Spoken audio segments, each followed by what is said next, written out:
Selamat malam, salam sejahtera. Oleh kerana terlalu sibuk dengan rayuan Najib, semua orang lupa ada satu lagi penghakiman keputusan yang memang ditunggu-tunggu oleh rakyat Malaysia, yang aku rasa lebih ditunggu berbanding dengan keputusan Najib berkaitan SRC dan juga 1MDB. Apalagi kalau bukan keputusan kes rasuah Rosmah Mansur yang melibatkan rasuah solar, yang melibatkan sekolah di pedalaman Sarawak. Ianya akan diumumkan pada hari Khamis ini. Ulasan ini malam ini ialah sama ada Rosmah akan mengikut jejak suaminya, iaitu Najib Razak, masuk penjara ataupun beliau akan dibebaskan. Semuanya ini kini bergantung kepada keputusan Hakim Mahkamah Tinggi. Dan adakah Rosmah akan juga mendapat kebenaran daripada mahkamah untuk sekiranya katakanlah beliau didapati bersalah, adakah beliau akan dapat kebenaran seperti Najib untuk tidak berada di penjara selama masih dalam rayuan, ataupun beliau tidak mendapat kebenaran seperti itu dan terus masuk penjara kalau didapati bersalah. Walau bagaimanapun, kita doakanlah supaya Rosmah tidak akan mengalami nasib malang seperti Najib, kerana kita pun tahu Rosmah sudah agak berumur, sudah menghampiri umur senja. Jadi kita naklah dia masuk penjara pula. Takut nanti dia tidak mampu tinggal di sana, kerana dalam penjara seperti yang dikatakan oleh Anwar, hidupnya memang agak sukar. Selepas suami tercinta Datuk Seri Najib Razak dimasukkan ke penjara pada minggu lalu, kini istrinya Datin Seri Rosmah Mansur juga akan berdepan keputusan kes rasuah solar di Mahkamah Tinggi Kuala Lumpur pada Khamis ini. 2 hari lagi kita akan menanti, kita akan ketahui apakah keputusan kepada kes rasuah Rosmah pula. Mahkamah dijangka akan membuat keputusan sama ada Rosmah disabitkan atau dibebaskan daripada pertuduhan rasuah melibatkan tender membekal dan memasang tenaga solar hibrid di 369 sekolah di pedalaman Sarawak.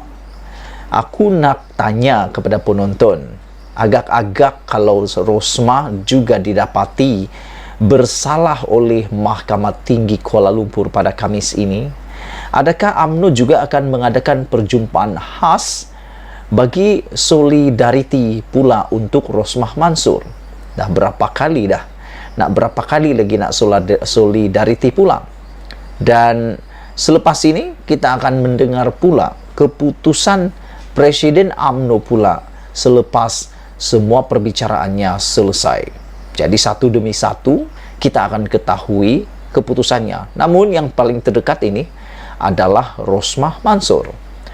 Hakim Mohamed Zaini Mazlan akan membuat penghakimannya selepas hampir 4 tahun perbicaraan berlangsung. Aku nak kata sekali lagi, perbicaraan ini mengambil masa hampir 4 tahun. Hampir 4 tahun. Bukan 4 hari, 4 bulan, 4 minggu, 4 bulan. Bukan. 4 tahun. Jadi apalagi yang perlu dikata kalau sudah 4 tahun. Bayangkan berapa lamanya itu.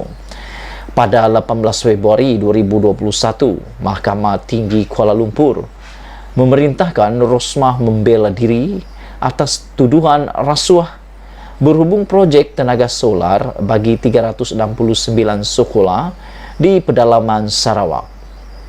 Di sini pada 18 Februari itu sekiranya tidak ada kes dalam pertuduhan, Rosmah awal-awal lagi pasti sudah dilepaskan oleh mahkamah. Namun pada 18 Februari tersebut mahkamah mendapati ada kes atau ada perkara yang boleh dibicarakan di mahkamah. Bermaksud memang ada cerita cuma perlu dibuktikan terlebih dahulu. Kes kita sudah sampai ke penghujung jalan. Jadi, sudah tiba masanya untuk menamatkan perjalanan dan menetapkan tarikh untuk keputusan. Demikian kata-kata Hakim Muhammad Zaini ketika menetapkan tarikh keputusan sewaktu proceeding pada 12 Mei lalu. Rosmah, 70 tahun, bakal menjadi tumpuan negara kerana apa sahaja keputusan dan alasan penghakiman yang diumumkan oleh hakim berkenan akan membawa impak yang besar terhadap beliau selaku isteri bekas Perdana Menteri. Selain daripada itu, apa juga keputusan yang diterima oleh Rosmah Mansur pasti juga membawa impak kepada netizen dan rakyat Malaysia. Aku tak tahu siapa yang suka, siapa yang tak suka, tapi pasti membawa impak besar. Juga berkaitan dengan itu, kita juga akan melihat nanti apakah impaknya pula kepada UMNO. Kerana seperti Najib, selepas Najib masuk penjara, meringkuk di penjara, impaknya besar kepada UMNO. Sehingga pada hari ini, UMNO sudah beberapa kali buat perjumpaan untuk membincangkan dan ada yang terkait dengan Najib Tun Razak. Bagaimanapun, sebelum keputusan diumumkan, polis menerima aduan daripada Pegawai Undang-Undang Mahkamah Tinggi Kuala Lumpur, Ketua Unit Penyelidikan Jumaat lalu, berhubung insiden pembocoran dokumen penghakiman perbicaraan tersebut disiarkan oleh sebuah portal berita. Siasatan itu merujuk kepada laporan bertajuk Rosmah Mansur will be pronounced guilty on 1st September, kata yang disiarkan pada 26 Ogos lalu. Media melaporkan susulan itu siasatan dibuka di bawah Seksyen 8 Akta Rahsia Rasmi 1972 kerana kesalahan membocorkan maklumat, Seksyen 203E Kanun Keseksaan kerana kesalahan mendapatkan maklumat, dan Seksyen 233 Akta Komunikasi Multimedia 1998 menyebarkan kenyataan jelek. Pada 23 Februari lalu, pihak pembelaan menutup kes selepas memanggil dua saksi memberi keterangan, iaitu Rosmah dan bekas pegawai khas di bahagian First Lady of Malaysia, Jabatan Perdana Menteri Datuk Seri Siti Aziza Sheikh Abdul, 72 tahun. Pada 18 Februari 2021, Rosmah diperintahkan membela diri atas pertuduhan meminta rasuah RM187.5 juta dan menerima RM6.5 juta berhubung projek pembekalan dan pemasangan tenaga solar di sekolah luar bandar di Sarawak. Keterangan bela diri Rosmah didengar pada 5 Oktober 2021. Bekas Perdana Menteri yang sebelum itu tersenarai sebagai saksi pembelaan bagaimanapun tidak dipanggil memberi keterangan. Rosmah didakwa meminta suapan RM187.5 juta daripada Saidi Abang Samsudin yang merupakan pengarah urusan Jepak Holdings Sdn Berhad untuk dirinya sendiri yang dibuat melalui Datuk Rizal Mansur melibatkan 15% nilai kontrak. Wang berkenan sebagai upah membantu Jepak mendapatkan projek bersepadu sistem solar fotovoltaik PV, hibrid dan penyelenggaraan serta operasi genset diesel bagi 369 sekolah luar bandar Sarawak bernilai RM1.25 bilion secara rundingan terus daripada Kementerian Pendidikan Malaysia. Rosmah didakwa melakukan perbuatan itu di Legon Bistro G24 Ground Floor Sunway Putra Mall Hat 100 Jalan Putra Cokit di sini antara bulan Januari dan April 2016.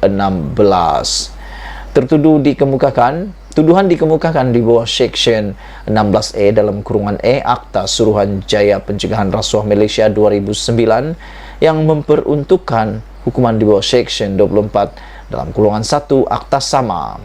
Hukuman melibatkan penjara 20 tahun dan denda tidak kurang 5 kali ganda jumlah atau nilai suapan atau Rm10.000 mengikut mana yang lebih tinggi jika sabit kesalahan.